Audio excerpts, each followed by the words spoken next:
But I was a high school dropout. I dropped out when I had 5 months left in high school. I dropped out and moved from Saskatoon to Calgary.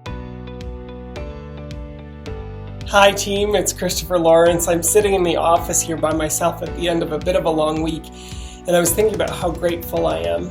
And I was also thinking about how far I have to go. And what I mean by that is that in our office, we're so growth focused. We're always working on new initiatives. Some of them fly, some of them don't. That's the nature of business. But as I was thinking about it, I was feeling a little bit stressed out, and then I remembered to be grateful.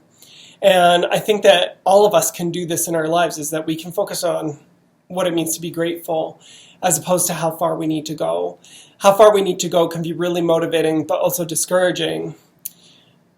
And also, I think about how far we've come, and I think sometimes we forget to celebrate that. So as I was sitting here and I was kind of feeling down about how far we have to go and how that's kind of motivating, but also I'm a little bit tired. You can see it right here. See that? The bags in my eyes. I went shopping with these bags earlier today. I filled them up. Okay. So I was thinking about how far I came, and a couple of you have asked, and I thought, you know what, this might be kind of a neat time to share a little bit of my personal story with you. And so I thought I'd share a little bit of that, and maybe you can draw some inspiration from it. Everybody has a story. I'd like to hear your story, so please post that below. By the way, my name is Christopher Lawrence with ChangeMyLifeCoaching.ca. You can check me out on that website.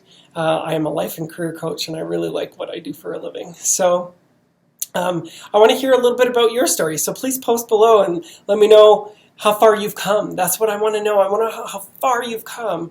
So for me, growing up, I mean, I grew up in a fairly broken home, like so many of us do now. Are there any non-broken homes anymore? I'm not really sure. So like maybe the term doesn't mean anything, you know, but as some people say, I had a really fucked up childhood, and I did. So growing up, you know, there were lots of challenges to overcome. I did end up dropping out of high school, so I got involved with the wrong crowd. Although really good people, it's amazing how many of those people are high achievers now. It's funny to look back on that now. So I look at how far they've come too, and I celebrate in that.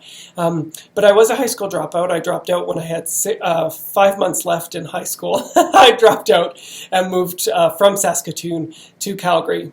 And when I was here, I didn't go back and finish high school right away. I went back and finished it later. But again, I found myself getting involved with the wrong crowd. So I became a little bit of a drug addict. A little bit of a drug addict? Is that a thing? I became a drug addict.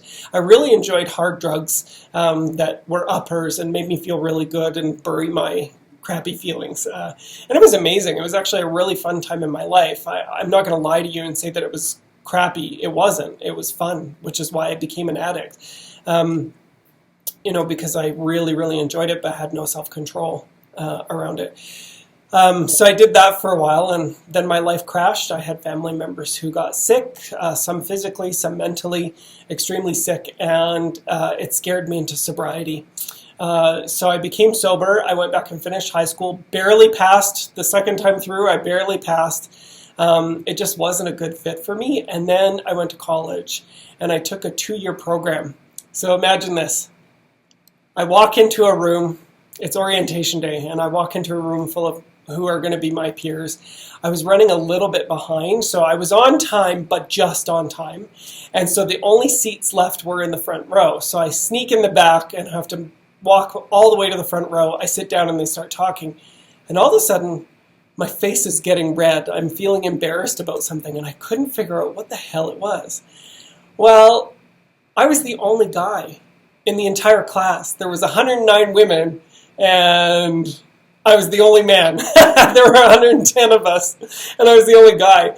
And so I was feeling a little bit embarrassed. But if you knew a little bit about my history, most of my friends growing up were girls. And, you know, when I would tell my guy friends, they would say, "Lucky you, ha ha ha." And then they'd go, "Oh, wait, no, this guy's gay." And so I formed some incredible friendships that I still have today. And I'm so grateful for these people. They're an incredible support system and have encouraged me the entire way through everything in my life. So I went to college, and I realized that I wasn't stupid, which was absurd to me.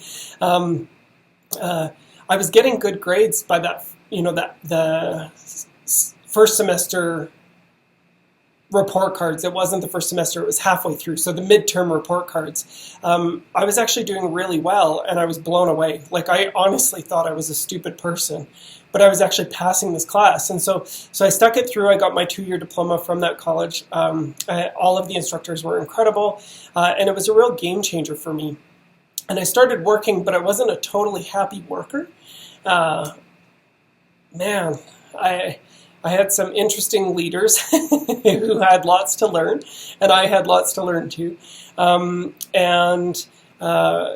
so I did very well in my career, my corporate career, but I didn't. I did very well on the surface. So I showed up, I did my job, I always got big raises, I was always supported, I was always a star, but I hated every second of it. So I became overweight and depressed, and I started to fill up by buying things. And one of the things that I bought that I wish I'd spent more time on was a condo. So I bought a condo, which had a lot of problems, and it bankrupted me. So I actually declared bankruptcy in my life as well.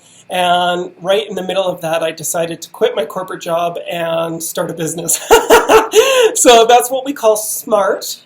But I don't regret it. And because I look at it and it's like, here I am, I'm in this beautiful office space. I love it. And where I get to support people who were in positions like I was in.